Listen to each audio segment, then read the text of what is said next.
Uh, yeah, I've checked the base sizes, and it's absolutely right. Bit weird, but this one, I have actually got the base size. I've literally just read it, and it's fallen straight out of my head. So I think I'm going to tackle that separately. Right.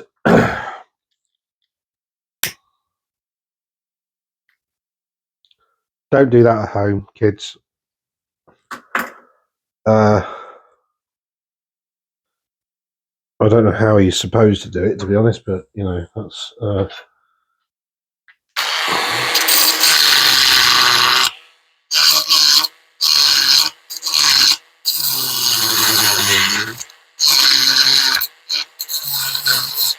What a lovely smell!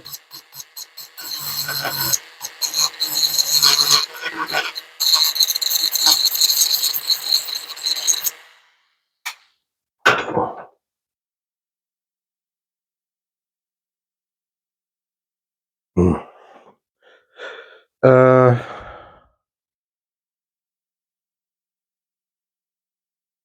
not sure whether I superglued these, but we'll soon find out, won't we?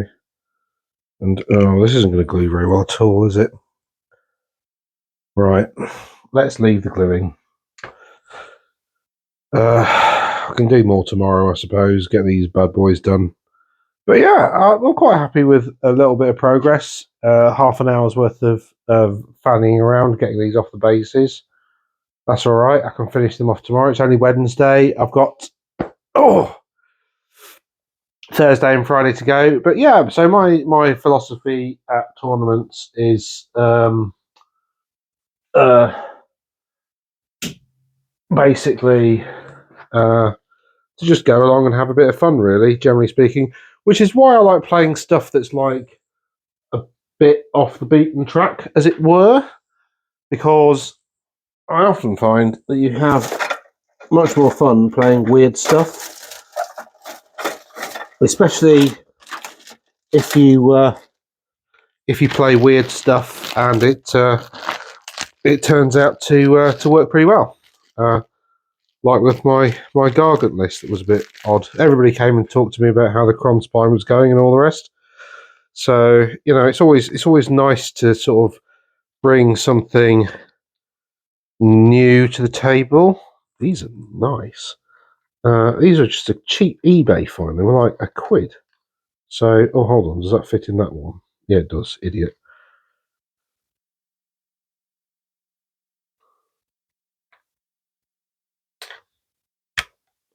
Oh.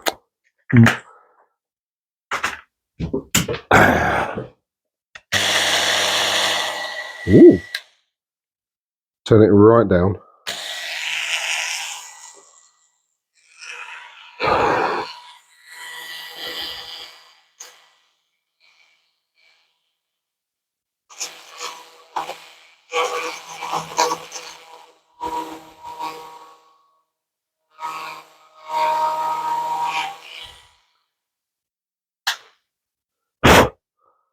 Oh, that is absolutely beautiful. That is just. It's a high speed steel bit. So HSS steel basically is super hard steel. It's brittle as hell. So don't ever drop HSS bits because they just shatter. But what they do is drill through metal, like super. And white metal's really soft metal anyway. So an HSS bit is literally, that was like, I don't know how to describe it. It was like, it was like, I don't know. It was just so soft. It was like pushing. It was like pushing a toothpick into foam. It was just so. Oh, that was so lovely. Right now, this bit.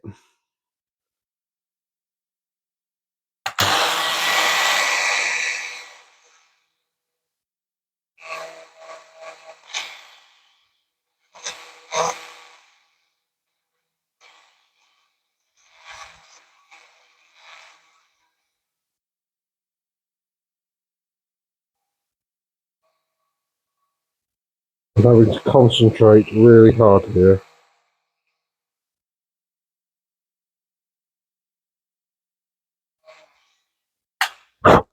So what I did beforehand, before I started drilling, this is a while ago now, what you do is you get like, there's a few things you can do to line it up, right? You can get like a dab of paint and just put a tiny little, like, quite thick blob of paint on both sides, and then just touch it where you want it to go. The downside of that is you might get it wrong the first time, so you have to wipe it off and eventually it just all gets covered in paint. So that's often not a good idea. What I typically tend to do is drill one hole first, or a little pilot hole first, and then try and sort of line that up, and then get like a pen and just quite thickly just draw a circle around, and then put that on the other side. So what I've also got as well is this stuff, which is essentially like jewelry wire. So it's quite flexible, but it's quite soft metal, but it's like a millimeter wide. So what that basically means is you should be able to, like, it shouldn't blunt your pliers. So let's try the theory. So I just need a little tiny bit, not very long at all. And it's soft as anything. So that went straight through. And then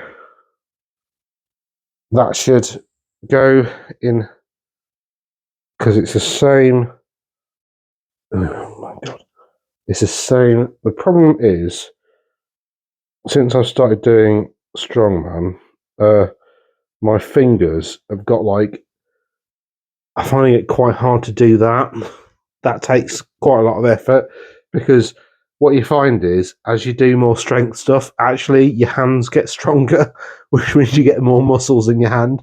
So doing basic stuff like, touching your thumb and your forefinger is actually a bit of effort, because there's too much muscle in the palm of your hand. Um, which is cool in a way, but also pretty stupid. I do need to maybe chill out with that a bit, but never mind. It's a hobby, isn't it? And you cock. Oh, I've just lost the thing. Oh no, there it is.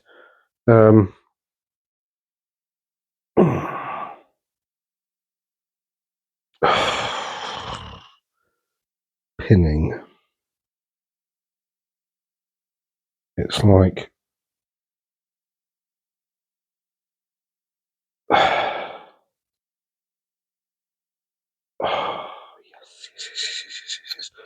Oh no. Right, so what I need to do now is bend that arrow back. And then that provides, so if I bend that a little bit like that, you go nicely into that hole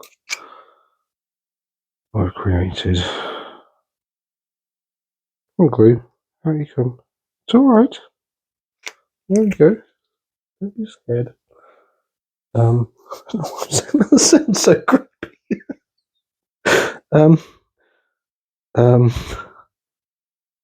Proper serial killer vibes there. I haven't killed anyone, just out of interest. Never, ever, ever in my life. And hopefully... Oh, you arse.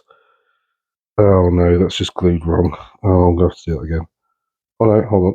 Does that... If that just fits there, then I'm done. It doesn't. Need to bend it round a bit more.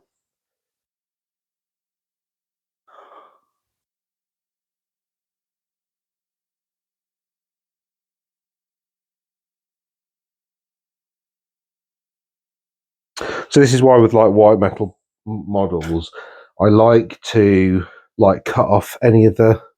So on the end of that arm there, I don't know whether you can see it very well, but on the end of the arm there was like a lump, and I cut it off in favour of putting my own pin on, because with a pin you can go deeper and a bit more accurate.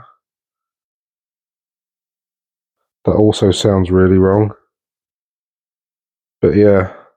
And then also, like, when it dries, because you've got like a pin, like, yes, the wires are millimetres. So when you're doing the drilling, you just need to give it a little wiggle, because you need a little bit of clearance for the glue to actually go in. Because if it's like a perfect fit, which it rarely ever is anyway, but if it's a perfect fit, then no glue goes down the wire.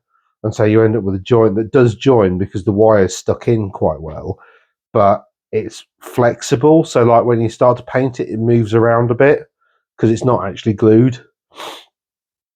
It's just mechanically attached. Then look at that. Just fits straight away. Like, that was no time at all, just by sticking a little pin in there.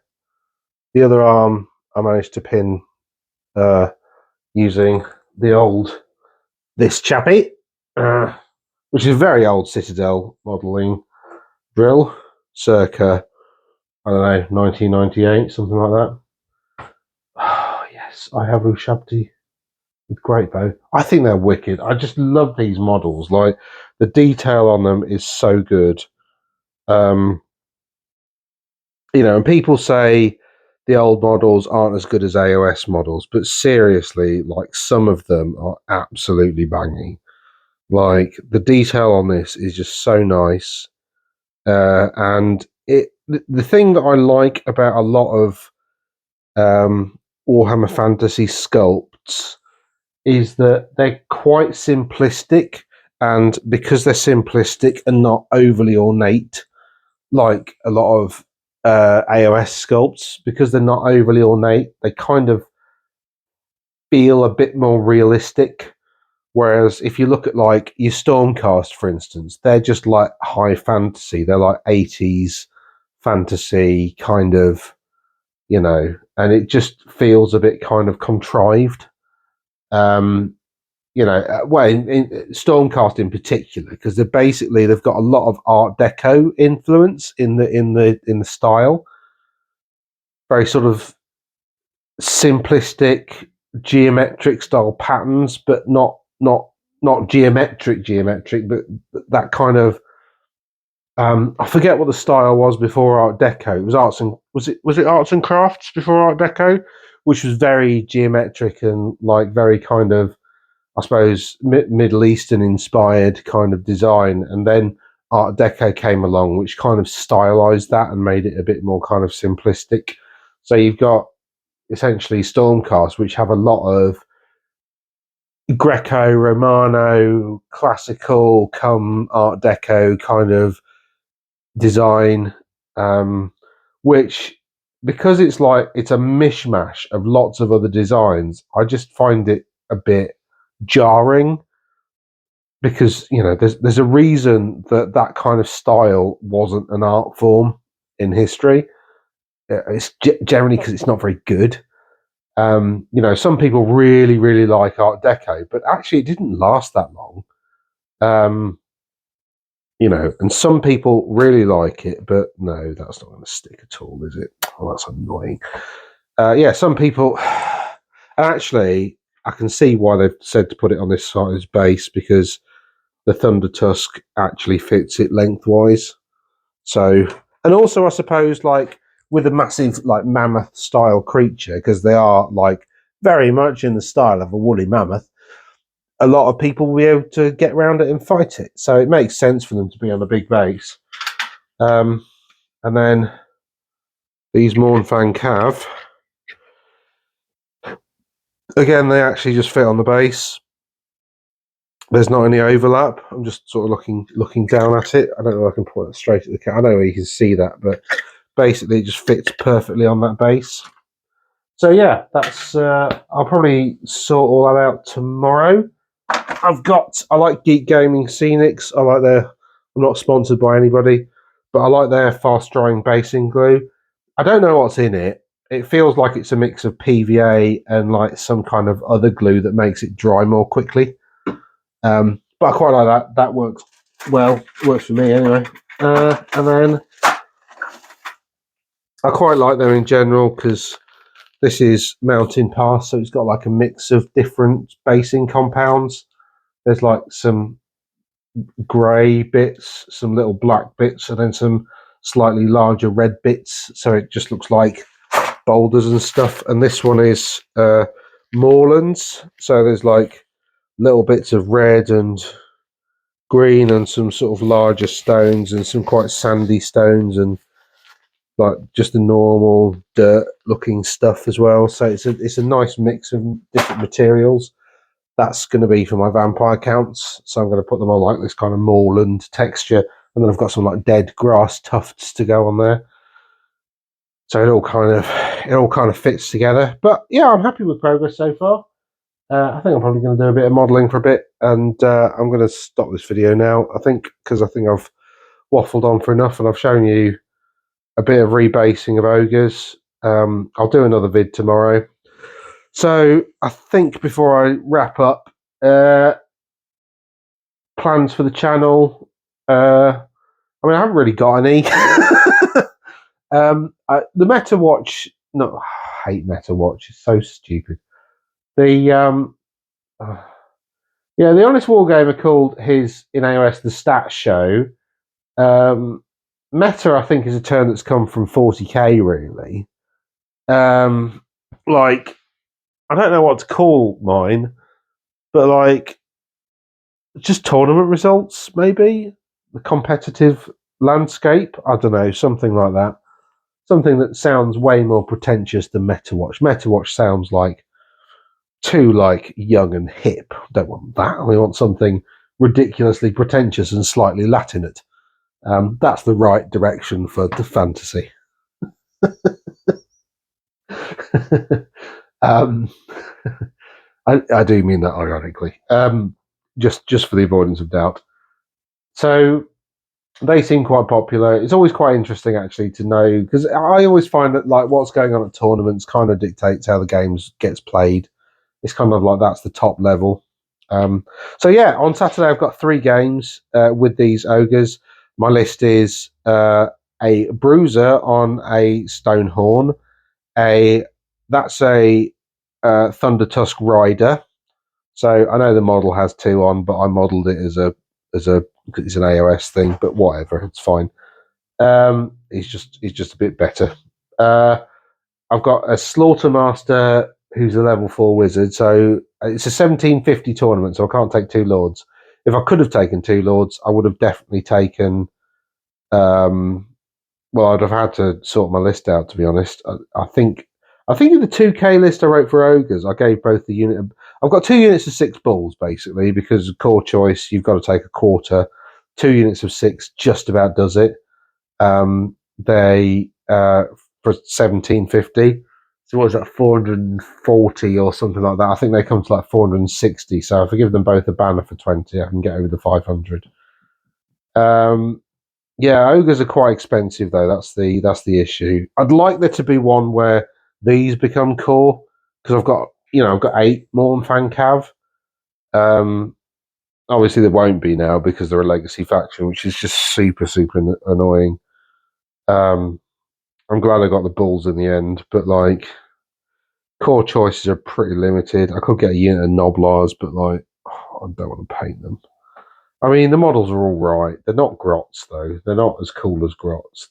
They're quite characterful, but they're just a bit weird. I think it's the big noses that kind of I've got no problem with people with big noses. It's just they just look wrong on goblin size. Like I don't know. There's something about them that I don't like the style.